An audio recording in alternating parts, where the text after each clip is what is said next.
Let's now look at an example to see how we apply standardization to find probabilities for a non-standard normal variable.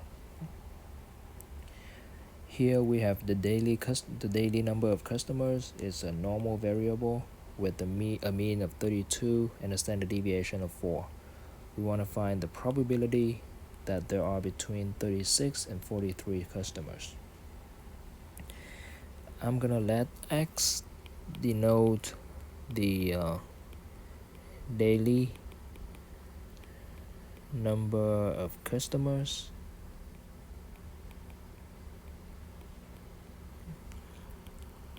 and so X is normally distributed.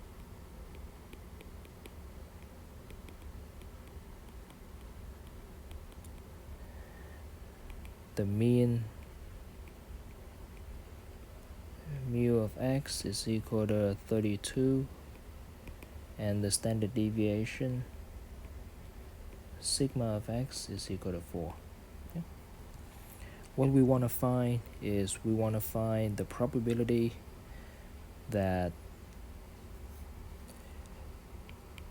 36 is less than or equal to X less than or equal to 43. Okay. Now note that the fact that the mean of X is equal to 32 and the standard deviation of X is equal to 4 immediately tells us that X is not the standard normal.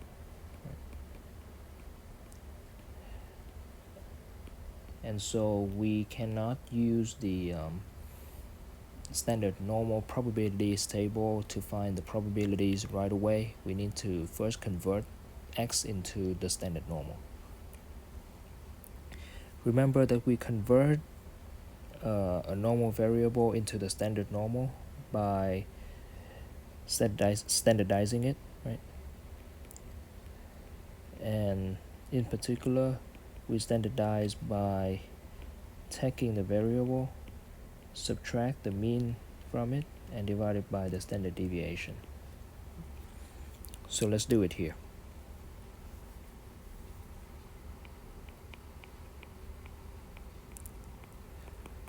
For this problem,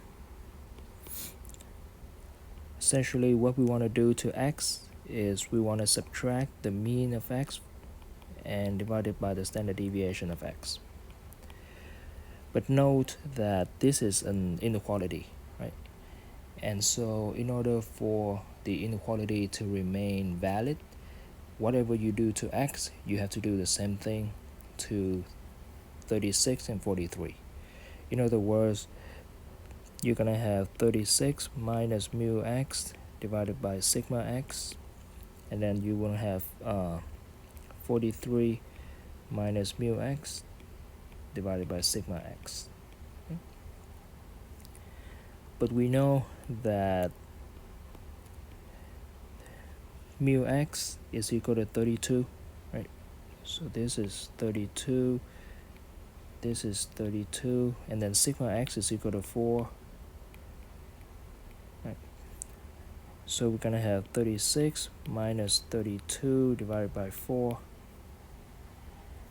This middle part here, according to our formula, becomes Z, right? And then we're gonna have 43 minus 32 divided by 4. That means that we have the probability that 1 is less than or equal to Z, less than or equal to 2.75. Okay. Now 1 here is not known as the Z value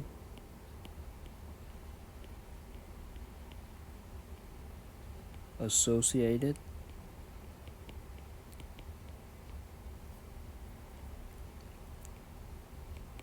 with 36, and then 2.75 is the Z value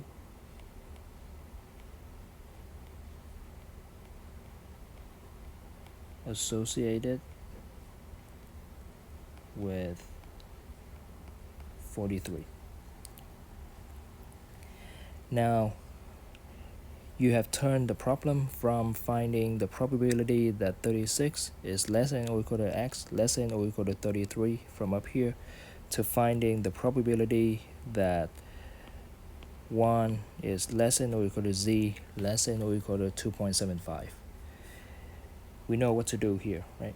This is going to be equal to, this is a second rule when it comes to the standard normal probabilities table. So this is going to be equal to the probability that z is less than or equal to 2.75 minus the probability that z is less than or equal to 1. And these are values that we can look up from the standard normal table. So let's go ahead and do that.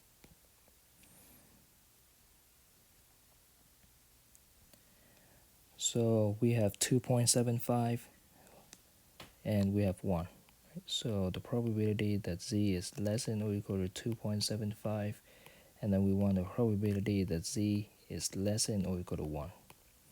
For 2.75, you want to go to row 2.7, look under column 0.05, and so if you do that, you find a probability of 0.9970.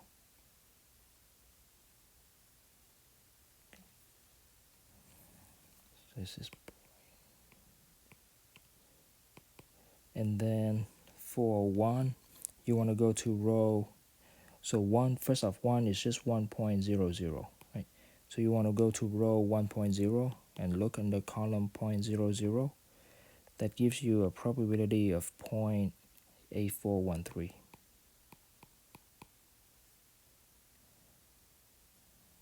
So you have the first term being 0.9970 and the second term being 0.8413. If you do the math here, you get 0.1557 as the answer. In other words, the probability that there will be between 36 and 43 customers is 0.1557.